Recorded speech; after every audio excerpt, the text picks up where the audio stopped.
লিখেছে এ কথায়, বুঝতে পারলেন ভাই? নাসিরুদ্দিন চাঁদপুরি দেখুন 39 আর 40 পৃষ্ঠা খুলুন, ইমাম মানবো কেন লিখছে, কোনো হাদিস যদি সহি সাব্যস্ত হয় আর সেটা যদি ইমাম মুস্তাহিদের খিলাফ চলে যায়, সেক্ষেত্রে হাদিসকে বাদ দিয়ে ইমামের কথাকে প্রাধান্য দিতে হবে, কারণ আমরা মুকাল্লিদ। বুঝতে পারলেন কি? এটা আপনাদের অসুল ভাই। হ্যাঁ লিখেছেন আপনারা ভাই, নাসিরুদ্দিন চাঁদপুরি কথা বলছেন, উনি লিখেছেন 39 আর 40 পৃষ্ঠা ইমাম মানবো কেন, আর পাল্টা আমাদের দোষ দিচ্ছেন। হ্যাঁ 40 পৃষ্ঠা প্রথম 5টা লাইন পড়ুন। আপনাকে এক কথা বলছি, এক আপনি শুনেছেন। আচ্ছা কি আছে আপনি পড়ুন তাহলে। আপনি কথা বলেছি এক আর আপনি শুনেছেন। ভাই আমি পড়েছি ভাই, আমার কাছে আছে রীতিমতো, আপনাকে একবার সেম হুবহু অনুবাদ বলে দেবো কি, একবার কি লিখেছে উনি। অনুবাদটা বলেন। বলছে ইমাম মুস্তাহিদের খেলাফ যদি কোনো সহিহ হাদিস চলে আসে, সেক্ষেত্রে একজন সাধারণ আলিমের জন্য উক্ত হাদিসে পড়ে আমল করা জায়েজ নয়, নাজায়েজ। অন্যায় কি বলেছে সে? যে অন্যায় কি বলেছে? কি বুঝতে পারলাম না, আবার বলুন। অন্যায় কি বলেছে উনি? সাধারণ আলেম বাক্যটা নিয়ে এসছেন এখানে। তো পৃথিবীতে এখন পৃথিবীতে এখন না না ঠিক আছে, আপনি কথাটা বলুন, সে কোন শব্দটা কি বলেছে, সেই একটা শব্দটা এক একটা জিনিসকে পুরো পরিবর্তন করবে। না না আপনি বলুন কি পরিবর্তন করবেন। ওই যে ধোঁয়া ছাড়েন না, তার মধ্যে কি বলছেন, সে বলেছে যে যেটা মজা বাজে সেটাই মেনে নেওয়া, কি শব্দটা আপনি নিয়ে এসছেন, কিন্তু উনি কোন শব্দটার কারণে বলেছে? কারণটা যেরকম হচ্ছে যে আমাদের এই একটা আশরাফ আলী থানভী রহমতুল্লাহ আলাইহি যেটাকে বেরেলিরা ওই যে মাজার পূজারি, আবার কোথায় চলে যাচ্ছেন ভাই? আমি ওখানে কথা বলতে যাচ্ছি না, এই ভাষাতে তো কথা বলুন তাহলে। আমার কথা সেটা না, আমি আপনাকে বললাম এক পেশি কথা কারা বলে তার জন্য দলিল উপস্থাপন করেছি, অন্য মশালাতে যেতে হবে না এখন।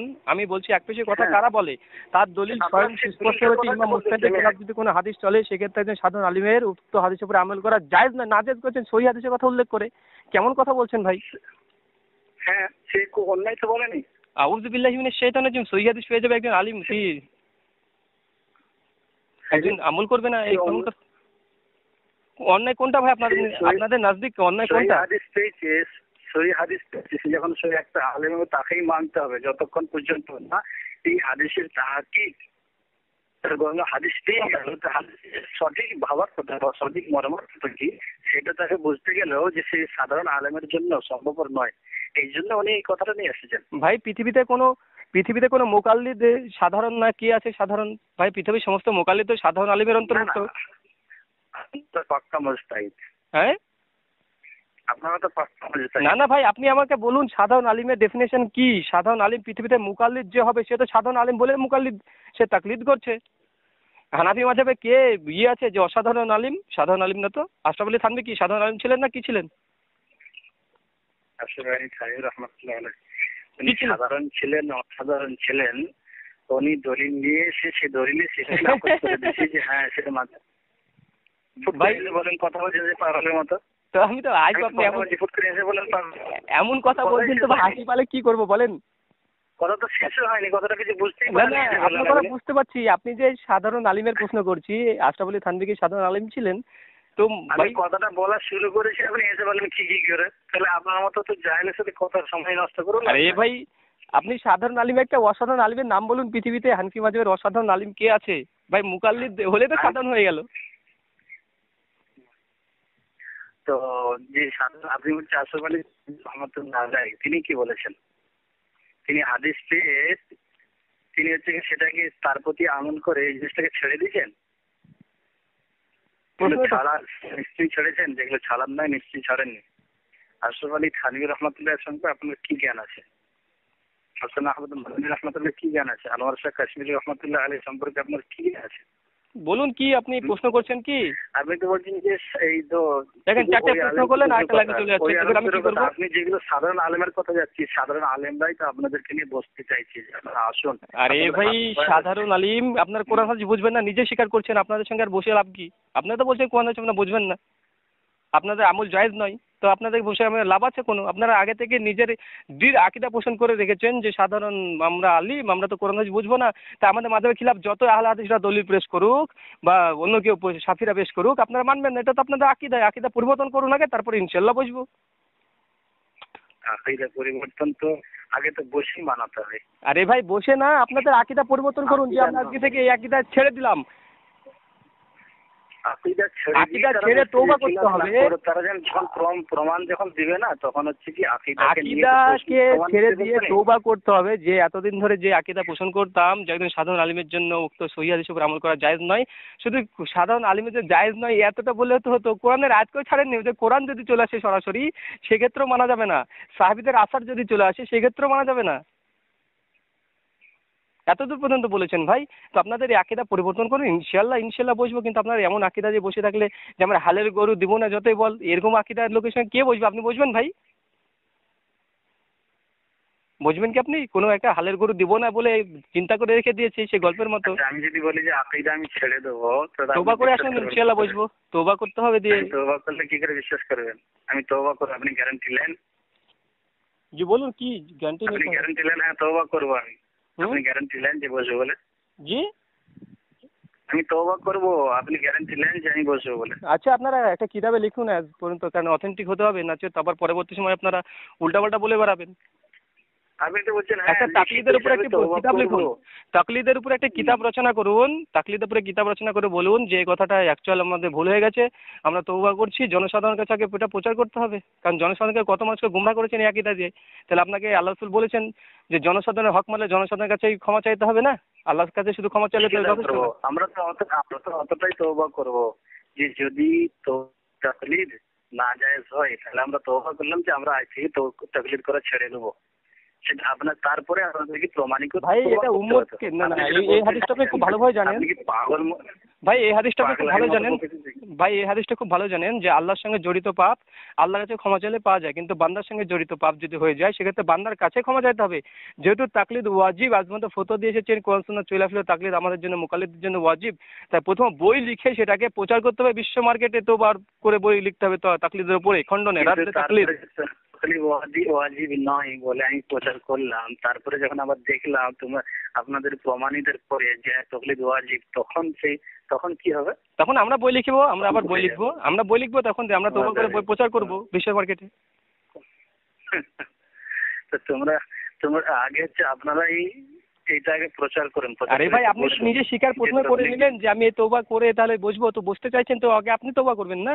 আপনি যখন লিখিত হিসাবে কথা বলছেন না, হ্যাঁ লিখিত হতে হবে না, আল্লাহ সূরা বাকারা তো লিখেছে কোন চুক্তি হবে, কোন চুক্তি হবে।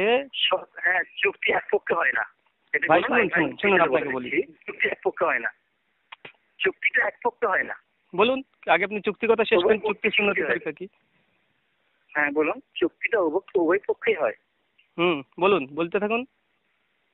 ধাওয়াতটাই বললাম, চুক্তিটা উভয় পক্ষেই হয়। হুদায়বিয়ার সন্ধির চুক্তিটা মনে আছে কি আপনার? কাফেররা কাকে দেখে লিখে নিয়েছিল, কে কি শর্ত রেখেছিল, আর উভয় পক্ষ শর্ত রেখেছিল কি? আল্লাহ রসুলের সঙ্গে যখন হুদায়বিয়ার সন্ধি হয়েছিল সেই সময় কাফেররা যেসব চুক্তি রেখেছিল আল্লাহ রসুল পাল্টা কোনো চুক্তি রেখেছিল? আল্লাহ রসুল কোনো শর্ত কোনো শহীদ কি থাকেনি, কোনো শর্ত চুক্তি থাকেনি। কি শর্ত? কোনো চুক্তি থাকেনি। যখন মোহাম্মদ সাল্লাল্লাহু আলাইহি ওয়াসাল্লাম কোনো আল্লাহ রসুল হ্যাঁ উঠিয়ে দিতে বলেছেন, সব উঠিয়ে দিতে বলেছেন, আমি বললাম সবই উঠিয়ে দিতে বলেছেন, কিন্তু আল্লাহ নবী সাল্লাল্লাহু আলাইহি ওয়াসাল্লামের কোনো কি মানে থাকেনি, চুক্তি থাকেনি। চুক্তি কি? কাফেররা যেটা দিতে সেটা সম্মতি পোষণ করেছে। আল্লাহ রাসূল সাল্লাল্লাহু আলাইহি ওয়াসাল্লাম ভাই হুদায়বিয়ার সন্ধির চুক্তিটা একটু ভালো করে পড়ুন, সূরা ফাতিহা 2 নম্বর আয়াতের ব্যাখ্যাগুলো পড়ুন। কাফেররা যে চুক্তি নির্ধারণ করেছে আল্লাহ রাসূল সম্মতি পোষণ করেছেন ভাই। হ্যাঁ সম্মতি পোষণ হচ্ছে আল্লাহ নবী সাল্লাল্লাহু আলাইহি ওয়াসাল্লাম যেটা বলেছেন সেটার সম্মতি তারা শর্ত দিয়েছে। তাহলে হচ্ছে কি এই পক্ষে একটা প্রস্তাব দিয়েছে, সেই প্রস্তাবের জন্য শর্ত দিয়েছে, তাহলে উভয় পক্ষের কোনো প্রস্তাব এবং চুক্তি আসার শর্ত আছে না নাই?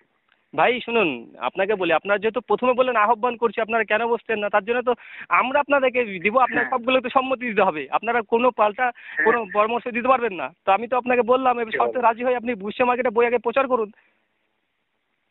বিশ্ব মার্কেটে আমি তো যেটা প্রচার করবো যে তকলিদ যেটা হচ্ছে আমি আজকের জন্য আমি মানলাম, আমি ছেড়ে দিলাম, কিন্তু তকলিফ যদি প্রমাণ হয় সেটাকে আপনাদেরকে সেটাই করতে হবে যে আমরা যখন আপনারা প্রমাণ করে দেবেন তখন আমরা বিশ্ব মার্কেটে প্রচার করবো, মাশাআল্লাহ, আলহামদুলিল্লাহ প্রচার করবো।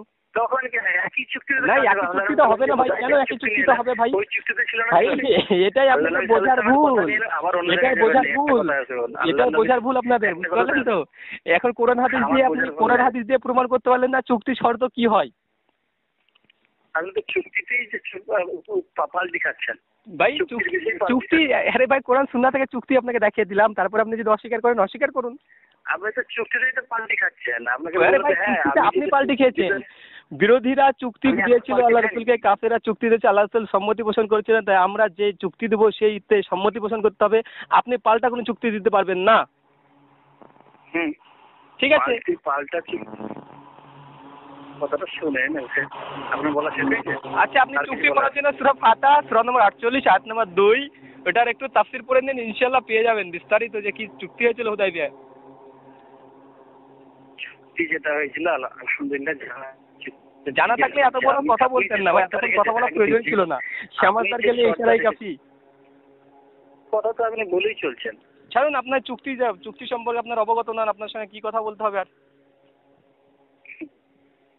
ঠিক আছে, হ্যাঁ সেটাই ভালো হবে, সেটাই ভালো হবে, বুঝতে পারলেন এতক্ষণে।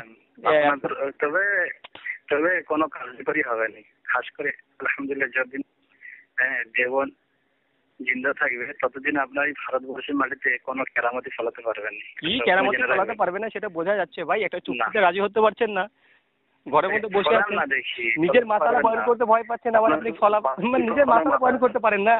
আল্লাহ দিদির সামনে আপনার সঙ্গে কি আপনার সঙ্গে আলোচনা করবো? মাসালা বয়ন করতে পারছেন, মহিলাদের মসজিদে যাবে তার বিধান কি? মাসালা প্রমাণ করতে বলতে পারেননি, প্রমাণ করবেন কি? ঠিক আছে, মাসালা যখন বয়ান করবেন না, চুক্তিতে রাজি হবেন না, তাহলে আর কি কোরআন সুন্নাহ থেকে খিলাফ কথা বলছেন? সবাই রাজি হবো, চুক্তির মতো চুক্তি করুন, সবাই রাজি হবো। চুক্তির মতো চুক্তি করেছেন, কোরআন সুন্নাহ থেকে প্রমাণ করে দিয়েছি। আপনারা বিশ্ব মার্কেটে আহ্বান করছেন আমাদেরকে, আমরাই তো দেব দাওয়াত।